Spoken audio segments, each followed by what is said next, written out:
see another video released by Hamas terrorists. But this video ends abruptly, and it was actually released by Israel Defense Forces. They say this is footage from a body camera that a terrorist was wearing just minutes before the IDF killed him. On Friday, the Israeli Commando Brigade, which released this video, reported killing several armed terrorists as they strengthened operational control in western Khan Yunis. Since the war began in the Gaza Strip, about 20,000 terrorists have been killed or injured, according to Israel's defense minister, and about 20,000 terrorists are still active in the Gaza Strip. This commanding officer operating in central Gaza reported on a recent discovery. We are here in the heart of a residential area. Hamas established a facility and a lathe for the production of rockets. We will search and destroy all of Hamas's weapons. He explained that the machines and materials were intended for civilian use, but Hamas used them to make weapons.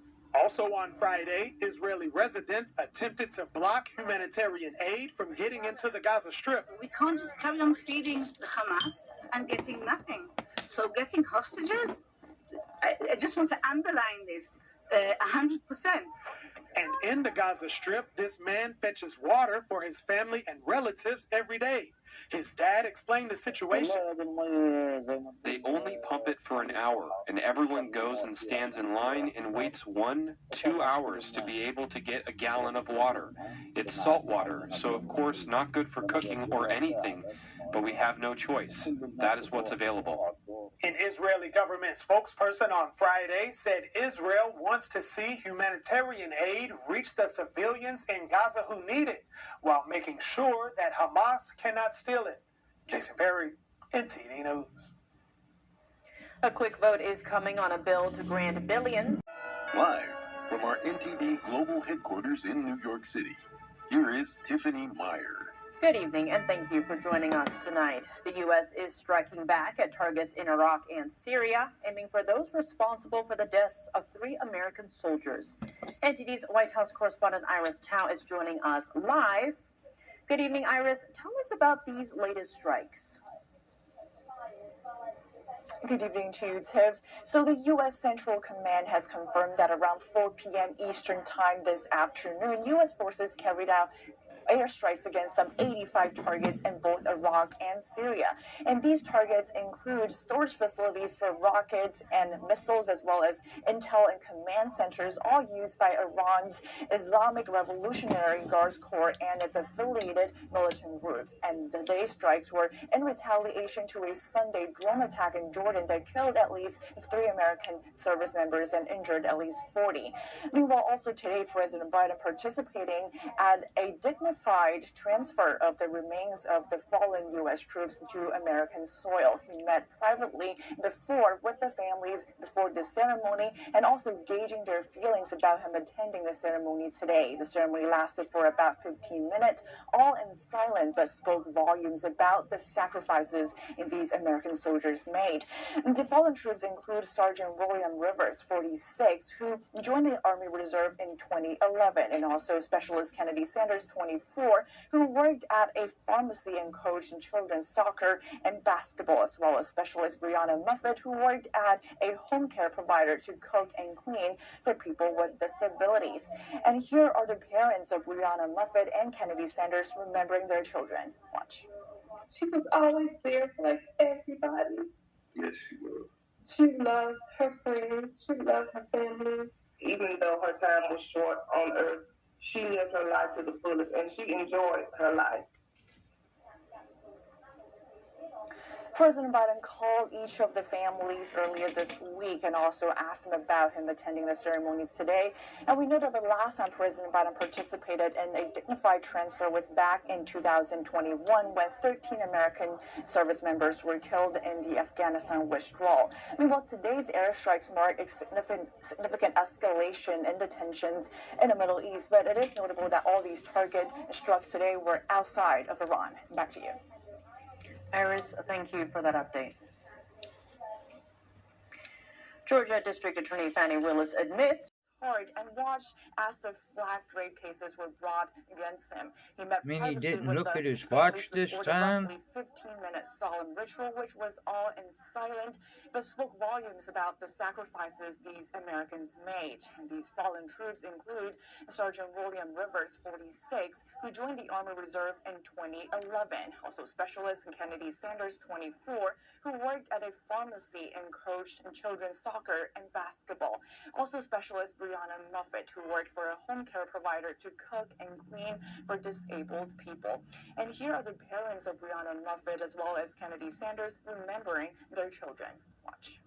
She was always there for like everybody. Yes, she was. She loved her friends. She loved her family. Even though her time was short on earth, she lived her life to the fullest and she enjoyed her life. Biden called each one of these families earlier this week and tried to gauge their feelings about him attending the dignified transfer today at Dover Air Force Base.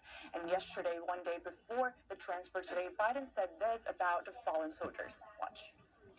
They've raised their lives in harm's way. They risked it all. And we'll never forget the sacrifices and service to our country, that the dozens of service members who were wounded and are recovering now. The last time that President Biden participated in the dignified transfer was back in 2021, and that was for the fallen U.S. service members during the Afghanistan withdrawal. And back then, some family members actually blamed President Biden, blamed his policies for the loss of their loved ones. Steve. NTD's Iris Tao with that live report from the White House. Thank you, Iris. The embattled Fulton County, Georgia District Attorney admitting to having an affair with her top prosecutor. In a fiery document filed today, DA Fani Willis said that the affair had nothing to do with her prosecution of former President Trump. But the House GOP is ramping up its probe into Willis's alleged misuse of those federal funds. And in D.C., former President Trump enjoying a break in the election criminal case. NTD's Arlene Richards has the latest. Special Prosecutor Nathan Wade and DA Fani Willis admit to an affair. Wade's admission was contained in an affidavit attached to Willis's document filing on Friday. In a fiery response, the DA argues that the personal relationship is not a conflict of interest and that she and Wade shouldn't be disqualified from the prosecution of the case. The 176-page document comes in response to a motion filed by defendant Mark Roman. Roman accuses Willis of the affair and misuse of county funds for her own benefit. Willis states in her filing the personal relationship between Special Prosecutor Wade and District Attorney Willis has never involved direct or indirect financial benefit to District Attorney Willis. Willis also argues that she and Wade don't have any financial interest in any of the defendant's convictions. She says this would be required in order to disqualify them. Willis's response comes as the House GOP steps up its probe of her prosecution. In a letter on Friday, House Judiciary Chair Jim Jordan formally subpoenaed Willis to turn over numerous documents in connection with an ongoing probe. The House is investigating suspected cooperation between Willis's office and the former House January 6 committee.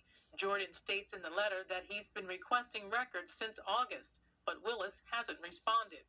He's looking for information on whether or not Willis misused federal funding to prosecute Trump and others. The renewed request comes after Willis fired a whistleblower who tried to stop a top campaign aide from misusing federal funds. As Willis sees an increase in legal action, President Trump is getting a break in D.C. The D.C. District Court calendar suddenly dropped Trump's March 4 trial date in the election case brought by Special Prosecutor Jack Smith. A review of Judge Tanya Chutkan's calendar shows the date is missing, and a different trial is scheduled for April 2nd, during the time that Trump's trial would have been in process. Chutkan stated at a hearing on Wednesday that she didn't expect to have any trials in March. The delay comes as Trump waits for a federal appeals panel to rule on his motion for presidential immunity. The three-judge panel was expected to make a quick decision after the case was fast-tracked, but they haven't made a decision yet. Arlene Richards, NTD News. A rushed vote is coming on a bill that will grant billions of dollars, in aid to Taiwan, Israel, and Ukraine and make changes to border policy. The text still has not been released yet, but Senate leadership is already scheduling a vote by the middle of next week. NTD's Melina Wisecup joins us now from Capitol Hill. Good evening, Melina. Position. And this does seem to explain how the country could be leading to this insanity of banning literally the home of Christianity in the country. Thank you, Bob. Good to see you. And again, keep us up to date. Bob Amsterdam, everybody, international attorney representing the UOC. We're back with more in just a moment. Washington, D.C. Now, I should point out that Douglas is an independent writer specializing on Nigerian terrorism. He does it right there from the D.C. area, keeping an understanding of what's unfolding as it relates to the persecution of Christians in Nigeria. In fact, Doug, you began covering the campaign to retake Mosul, which is in Iraq, of course, dating back to 2015, when they were trying to retake Mosul from ISIS. In other words, Kurdish forces as well as some U.S. military forces have been moving in, trying to repel the advancement of the radical Islamic group ISIS, which had caused a lot of trouble for Yazidis as well as Christians, as you know, leading many of those particular people to death because of persecution.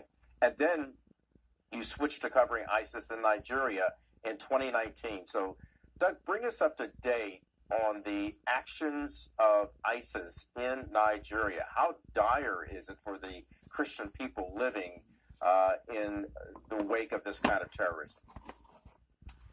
Thanks, Kelly. It's great to be back with you. Well, the threat to the people in Nigeria continues to be serious. ISIS has two insurgencies in the northeast part of the country around Lake Chad, and one of them is the Islamic State of West Africa. That's the bigger, more consequential group. The other smaller group, which was the original one, which you may have heard about, is Boko Haram. And both of them continue to do bloody attacks in the northeast area. But more worrisome is that in recent years, the Islamist threat has emerged from thousands of radicalized bandits who are part of big gangs that are doing kidnapping for ransom, doing kidnapping for forced conversion as well. And that's chiefly in the north central part of the country.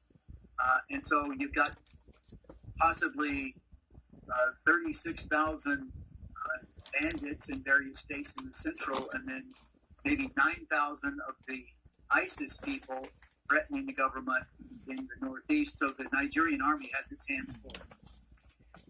You know, you served with the State Department. You were an official in Kirkuk, Iraq, and you saw things get out of control there with the insurgency and then ultimately with the manifestation of ISIS. And the fact that ISIS is now spreading its tentacles to other places throughout the world, like Nigeria. And Nigeria leads the way, by the way, in the death toll of Christians who are persecuted. What's going on here? Why can't U.S. forces as well as other forces, including the Nigerian military, why can't they get their arms wrapped around this and stop the spread of this kind of radical behavior? That's such a good question, and it's been going on since 2009. Of course, land grabbing by radicalized Muslims has been going on for 30 years. But the fact is, the Nigerian government itself is not committing to ending the insurgency. And some people theorize that the agencies of the security forces, like the Army, the Navy, and the police forces, they actually make a lot of money by having an endless war in their own country that they always manage, but they never quite win that war. But it just keeps on going. And some people argue that the elements in the government have encouraged it because they are of a radicalist persuasion, although they'll say to the contrary, on the podium. That's the problem. So we're talking about perpetuating warfare and perpetuating a radical Islamic group or groups, Boko Haram, ISIS, going into Christian occupied areas. And in some cases, as I understand it, Christians and Muslims live side by side, and they face untold consequences if they work together from ISIS and other groups that would attack the Christians as well as attack Muslims who perhaps side with Christians in defending their right to practice their faith. Yeah, absolutely. Well, it's a minority of the Muslims that are radicalized. Nigeria is a big country. It's the most populous country in Africa and major U.S. ally. It's got 218 million people. About 54% are Muslim, and the 46% are Christian. And yeah, they live side by side in many areas, including the ravaged Middle Belt. But there is a small criminalized group, which happens to be chiefly of one ethnicity. It's the ethnicity of the former president, Muhammadu Buhari. And this radicalized group has a sectarian objective, which is to conquer the Christians and to force their conversion or to force them to leave, as well as an economic objective. So that's what folks are not completely understanding, is that for the bandits and even for ISIS itself, this is a business. And this is a quest for political and economic power. So the victims are both Christians and Muslims who do not agree with the radical, the Wahhabist vision of the insurgents. I'm talking to Douglas Burton. He's an independent writer specializing in Nigerian terrorism. We're coming back with more to delve into this topic that is so important and should not be overlooked. And Doug will even talk to us about how a presidential candidate actually put it out there that he would do something to defend the practice of Christianity in Nigeria. Back with more in just a moment. Here in America, and it isn't just Christians who are being persecuted, it's anyone who goes against the grain of what radical Islamic groups in Nigeria consider to be a threat to them, and that's Christians practicing their faith. It could be Muslims who disagree with them, and it could be other people of faith.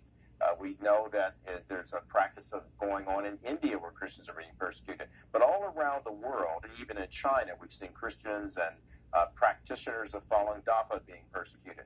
The question is, why is this going on, and why